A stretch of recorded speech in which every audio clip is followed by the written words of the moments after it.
Bapa, terus bawa kami dalam perkenanan-Mu Tuhan, supaya ibadah yang kami lakukan di hadapan Tuhan tidak menjadi sia-sia, tetapi mendatangkan perkenanan atas hidup kami. Terus berbicara kepada kami umat-Mu Tuhan, agar kami mengerti apa yang Tuhan mau di hidup kami, terutama di hari-hari terakhir ini. Urapi hamba-Mu yang tidak ada apa-apanya, urapi setiap kami rindu mendengarkan firman Tuhan. Bukakan setiap rahasia kebenaran-Mu Roh Kudus. Di dalam nama Tuhan Yesus kami bersyukur, haleluya, amin, amin. Ya, shalom saudara, apa kabarnya hari ini? Saya percaya kita semua tentunya dalam keadaan baik, sehat dan luar biasa. Ya saudara, apapun keadaan kita mau tetap belajar bersyukur kepada Tuhan. Iya, kita berjumpa lagi di hari Minggu ini. Tanpa terasa kita sudah memasuki bulan September. Begitu cepat waktu berlalu, tetapi pemeliharaan Tuhan nyata buat setiap kita. Dia Tuhan yang tetap setia dan tidak pernah meninggalkan kita. Baik, hari ini saya akan sama-sama kita belajar firman Tuhan, dan saya akan menyampaikan firman Tuhan dengan tema ibadah yang berkenan, ya. Saudara, setiap hari kita beribadah kayaknya ya, kita beribadah dan beribadah. Tetapi apakah yang kita lakukan berkenan atau tidak, ini penting. Kenapa? Karena ada banyak orang salah di dalam beribadah kepada Tuhan. Dan kalau kita mau bahas tentang ibadah ini rasanya tidak pernah cukup waktu ya saudara. Iya, beberapa waktu yang lalu ada seseorang yang menelpon saya, dia berkata gini, Bu, saya itu tidak pernah absen ya ikut doa di gereja, Bu, ya, tetapi kemarin baru satu kali saya tuh absen ikut doa di gereja, ya. Lalu akhirnya istri saya saja yang berangkat ibadah ya ke gereja berdoa. Tapi pas pulang istri saya tuh marah-marah, Bu, ya. Kenapa? Karena ternyata dia bilang, kamu gak datang di gereja sih berdoa, makanya orang tuh semua ngomongin kamu. Ya, katanya begini. Ya, lalu dia bertanya pada saya, loh Bu, sebenarnya arti ibadah itu apa sih? Apakah memang kita ini harus datang ke gereja atau harus bagaimana gitu ya? Saya tuh kok ya jadi tidak sejahtera gitu. Istri saya pulang doa dari gereja malah marah-marah. Jadi buahnya ibadah itu yang seperti apa? Ya, saudara, kita akan melihat dari firman Tuhan supaya kita mengerti. Bagus pertanyaannya, agar kita tidak terjebak, jangan berpuluh tahun jadi Kristen tapi kita nggak ngerti ibadah yang berkenan di hadapan Tuhan itu yang seperti apa, yang mendatangkan berkat bagi hidup kita. Ya, kita baca dulu sama-sama Matius pasal 15 ayat yang ke-7 dan ayat yang sampai ayat ke-9. Yesus berkata kepada orang-orang Farisi di situ, kepada ahli-ahli Taurat, orang Farisi, hai orang-orang munafik, benarlah nubuat Yesaya tentang kamu. Bangsa ini memuliakan aku dengan bibirnya, padahal hatinya jauh daripadaku. Percuma mereka beribadah kepadaku, sedangkan ajaran yang mereka ajarkan ialah perintah manusia. Saudara, hari-hari ini kita semua beribadah. Mari kita cek apakah kita ini beribadah karena memang menyenangkan hati Tuhan dengan sebuah kerinduan yang datang dari hati, atau kita hanya mau mengikuti aturan atau perintah manusia, ya. Jadi kalau kita nggak datang sekali lalu diomongin manusia, lalu kita menjadi aduh seperti apa ya, akhirnya kita menyepelekan dan tidak lagi mengingat Tuhan. Ya, bahkan saudara, saya pernah ada di satu gereja, ya, itu ketika pas penyembahan itu ya, jadi orang-orang satu-satu tuh di syuting saudara, ya, di syuting saudara, ya, waktu kena kamera itu semua langsung ya kusuk kelihatannya berdoa, ya, karena di syuting muncul di layar besar. Apalagi ya ada hamba Tuhannya yang berkata, itu tolong di syuting ya, biar saya mau nonton itu siapa yang beribadah sungguh-sungguh atau yang tidak. Jadi saudara, ya sering kali kita ini melakukan ibadah hanya karena takut kepada manusia, hanya karena nanti dicariin pendeta, nanti begini diomongin orang, nanti gimana. Ya, sebenarnya itu sesuatu yang mendatangkan ya Tuhan itu tidak berkenan saudara. Makanya Tuhan berkata, hai orang-orang munafik, ya.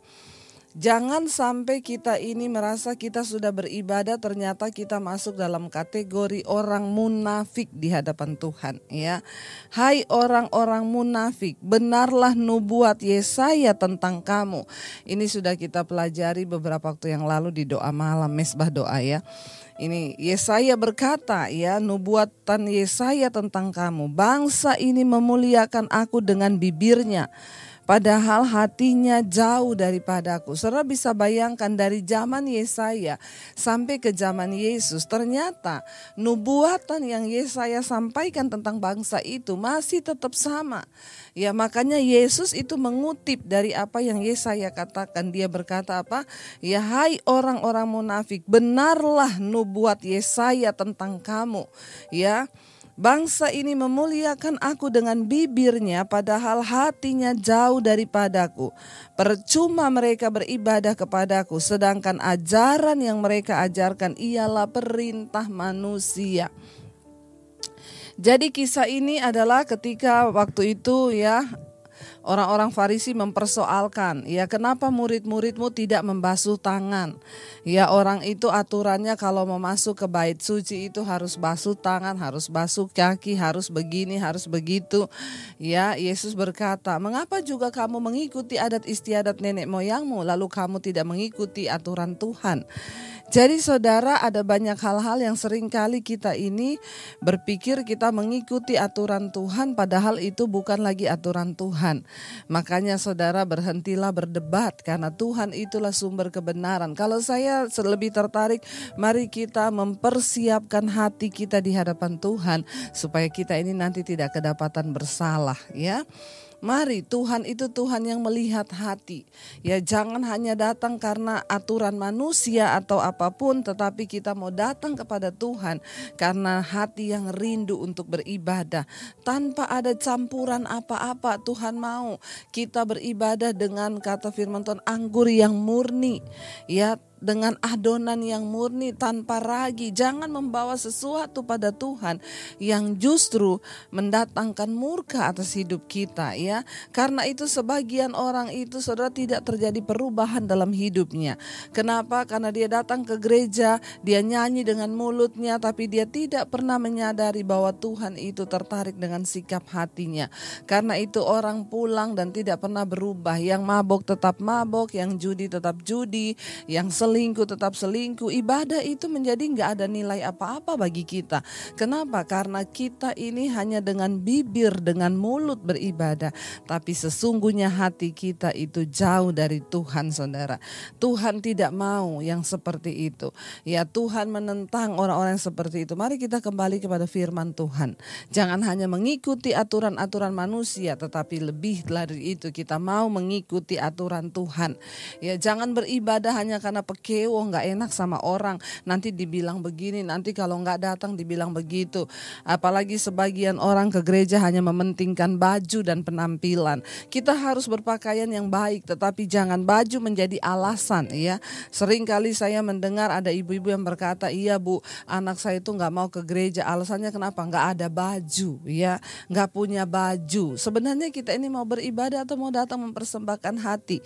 Ya, saya berdoa supaya kita ini menjadi orang-orang yang punya pemahaman yang benar, supaya kita mengerti bahwa kita ini menyembah Tuhan yang lebih tertarik dengan hati kita, ya, dan bukan dengan perkataan mulut kita. Jadi bertobat, saudara, ya, jangan sampai Yesus mengecam kita menjadi orang Kristen yang munafik. Kenapa?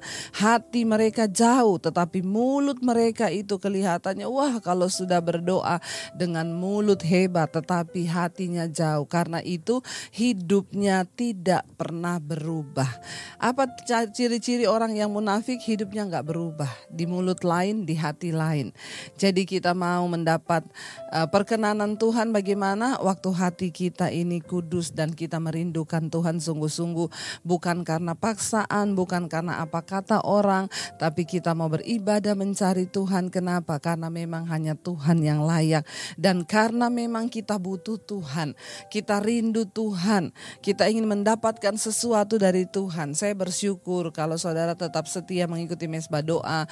Bahkan saya mendapat banyak WA yang berkata, Bu, ya mesbah doa itu menjadi menu yang saya tunggu-tunggu. Ya kita mulai belajar tentang beribadah yang berkenan di mesbah doa. Kenapa? Nggak ada yang lihat.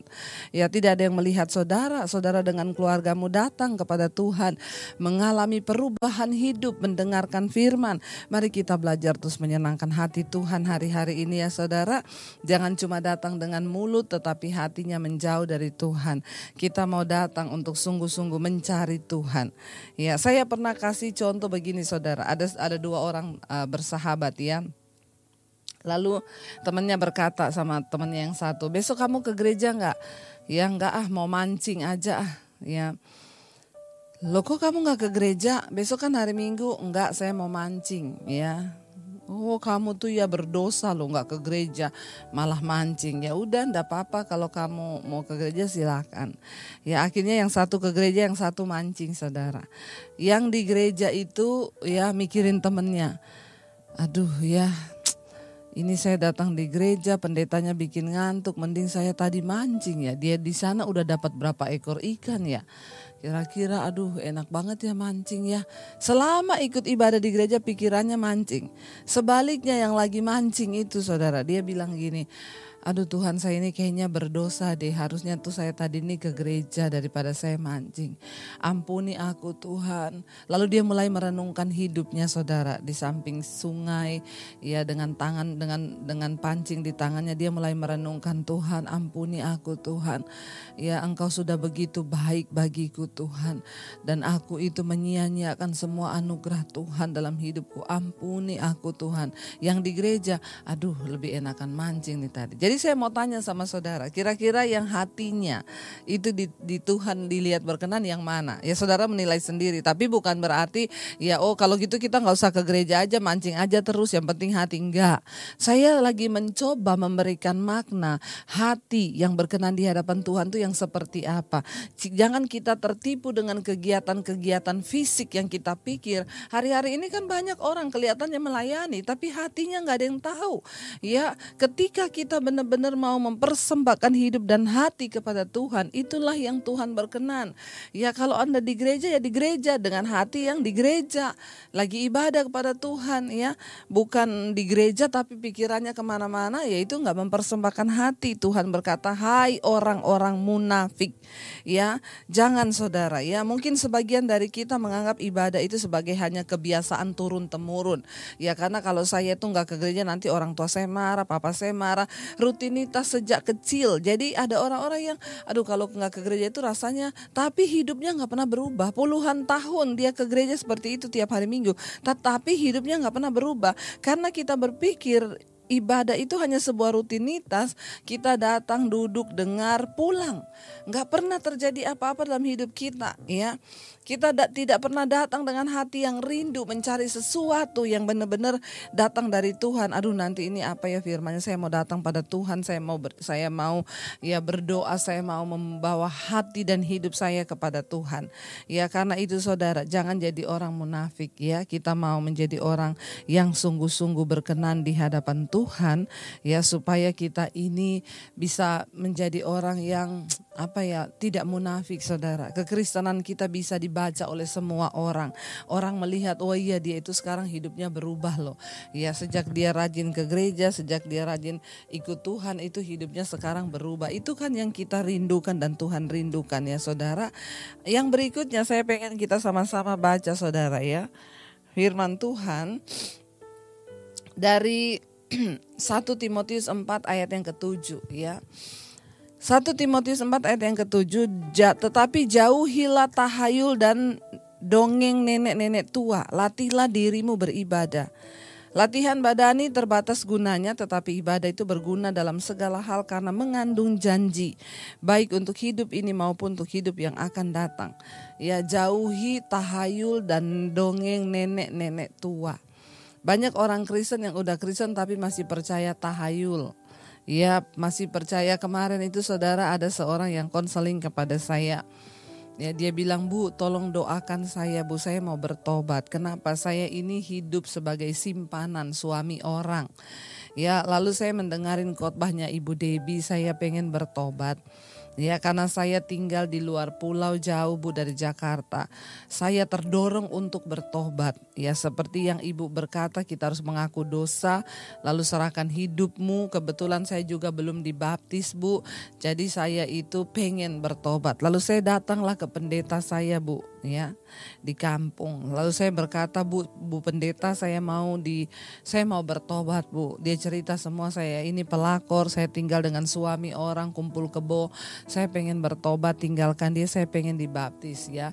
Lalu ibu pendetanya bilang, oh iya, sudah gampang, sediakan aja uang 2 juta berapa gitu ya, untuk kamu bisa dibaptis, ya. Dia bilang, Bu, saya gak punya uang sebanyak itu, Bu. Gak apa-apa, bayar cicil aja. Ya, jadi kamu sekarang nih saya kasih amplop, ada beberapa amplop nih kamu isi. Ya, dicicil aja. Nanti kalau sudah lunas baru kita baptis. Karena itu peraturan di sini. Haleluya, Saudara, ya. Kalau Saudara bisa bayangkan kalau sudah seperti itu, dia lalu orang itu telepon saya, Bu Debbie, kalau kayak gini gimana? Enggak usah baptis di situ, saya bilang. Cari aja gereja lain, ya, yang bisa melayani Anda pembaptisan dengan tulus. Tidak seperti itu aturan Tuhan. Ya, masa Tuhan bikin aturan seperti itu? Orang mau dibaptis, sediakan dulu uang 2 juta berapa, isi amplopnya. Ya, dia bilang, saya sih waktu itu baru bayar 300.000, Bu. Saya masukin di amplop, saya kasih ke pendeta. Lalu akhirnya, Bu, saya datang, pendeta itu bilang, enggak, lunasi dulu aja baru kita baptis. Aduh, Saudara, ya, mengerikan ini. Ini aturan dari mana ya kalau seperti ini?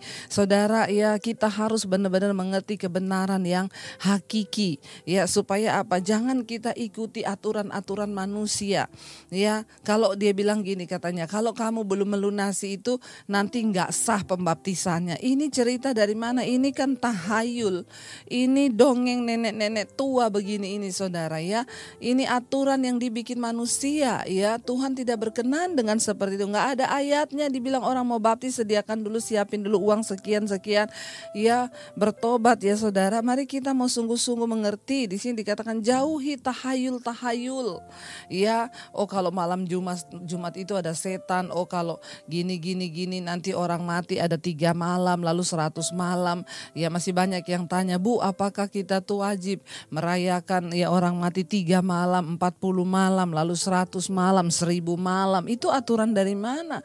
Ya, nggak ada, orang sudah meninggal ya sudah, Saudara. Tidak ada hubungannya lagi. Kita juga tidak bisa berdoa juga buat orang mati. Yesus firman Tuhan berkata, ya, orang mati dan orang hidup itu sudah tidak ada hubungan. Saatnya kita berdoa bagi orang-orang kapan? Waktu dia masih hidup.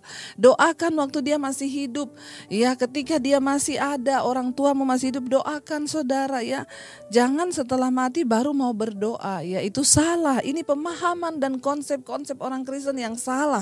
Ya, kita kembali kepada firman Tuhan, Saudara. Ya, di sini dikatakan kenapa kita harus beribadah sungguh-sungguh? Ya, karena ibadah itu mengandung janji, baik untuk hidup ini maupun untuk hidup yang akan datang, ya. Ibadah itu mengandung janji, ya, untuk hidup sekarang dan hidup yang akan datang. Ya, mari kita teguh berpegang kepada iman kita. Yang terakhir, Saudara, saya pengen kita baca 1 Timotius 3 ayat 16. Iya, Saudara, ya, beberapa waktu yang lalu ada orang yang berkata kepada saya, maaf ya, Bu, kalau menurut saya orang Kristen itu beribadahnya tidak menghargai Tuhan. Kenapa? Mereka masuk ke ruang ibadah, masuk ke gereja itu pakai sepatu, pakai ini, terus ya bajunya kadang juga tidak menghormati Tuhan. Ya, saya berkata, ya, kecuali bajunya itu memang yang sudah kebuka-buka itu salah. Tetapi kalau soal kita pakai sepatu, ya kayaknya itu adalah satu hal yang nggak bisa dijadikan tolak ukur bahwa kita tidak menghormati Tuhan, karena Tuhan itu bukan Tuhan yang melihat yang secara fisik yang seperti itu, gitu ya. Karena memang ya ada yang lain kalau beribadah itu melepaskan kasut, ya, beberapa agama. Tapi kita menghargai memang cara beribadah mereka seperti itu. Tapi bukan berarti kita yang pakai sepatu itu tidak menghargai Tuhan. Kita kembali lagi kepada sikap hati kita, ya. Jadi, Saudara, kita mau lihat rahasia dari ibadah orang Kristen itu seperti apa, Saudara. Ya, 1 Timotius pasal yang ketiga ayat 16 berkata begini, dan sesungguhnya agunglah rahasia ibadah kita. Dia yang telah menyatakan dirinya dalam rupa manusia, dibenarkan dalam roh, yang menampakkan dirinya kepada malaikat-malaikat, diberitakan di antara bangsa-bangsa yang tidak mengenal Allah, yang dipercayai di dalam dunia, diangkat dalam kemuliaan. Ya, apa rahasia ibadah kita? Ya, yang sesungguhnya, yang harus dan yang terpenting untuk kita sungguh-sungguh merenungkan. Dan sesungguhnya firman ini berkata, agunglah rahasia ibadah kita, Dia yang telah menyatakan dirinya. Apa rahasia ibadah orang Kristen sesungguhnya? Adalah berpusat kepada Kristus. Tuhan yang menyatakan dirinya dalam rupa manusia, dibenarkan dalam roh, yang menampakkan dirinya kepada malaikat-malaikat, dan diberitakan di antara bangsa-bangsa yang tidak mengenal Allah, yang dipercayai di dalam dunia, dan diangkat di dalam kemuliaan. Itu rahasia ibadah kekristenan. Ya, Kristus yang adalah Tuhan yang datang sebagai manusia. Ya, itu rahasia ibadah kita. Bahwa kita percaya Tuhan telah datang dalam rupa manusia, yaitu di dalam Kristus Yesus Tuhan. Dia yang mati disalibkan, diberitakan di antara bangsa-bangsa yang tidak percaya. Termaksud saya yang dulunya tidak percaya, kemudian akhirnya menjadi percaya kepada Kristus. Ya, saya juga telah mendapatkan ibadah, rahasia ibadah yang sesungguhnya. Ya, jadi saudara, mari, apa rahasia ibadah kita yang sesungguhnya? Rahasia ibadah kita yang sesungguhnya adalah mempercayai Kristus, Tuhan yang datang dalam rupa manusia, dan Dia diberitakan di antara bangsa-bangsa. Dan kita percaya Yesus datang, mati, disalib untuk memberikan kita keselamatan yang kekal. Kenapa saudara? Karena darahnya tercurah. Untuk apa? Untuk menebus setiap kita. Dan ketika kita ditebus, hidup kita diubahkan menjadi sama seperti Dia. Kita ditebus dari dosa kita meninggalkan setiap pelanggaran kita, dan hidup kita memuliakan Dia. Itu rahasia ibadah kita, di mana kita menerima Yesus sebagai Tuhan. Dan saya bersyukur saya telah mengalami ibadah yang sejati itu. Saya bersyukur saya telah mengerti rahasia ibadah dari kekristenan kita yang sesungguhnya, yaitu mengenal Kristus, Tuhan yang datang sebagai manusia. Mari kita tundukkan kepala. Terima kasih Tuhan, karena Engkau Tuhan yang datang sebagai manusia. Engkau menyatakan kasih-Mu bagi kami. Bahkan Engkau rela mati, mencurahkan darah-Mu tertumpah bagi kami. Terima kasih buat anugerah-Mu Bapa. Bahkan kalau hari ini kami boleh melakukan perjamuan kudus Tuhan, kami percaya ini adalah sebuah kesempatan yang indah yang Tuhan berikan bagi kami untuk menghormati darah dan tubuh-Mu Tuhan. Biarlah kami tidak main-main dengan kekristenan, tidak main-main dengan ibadah kami.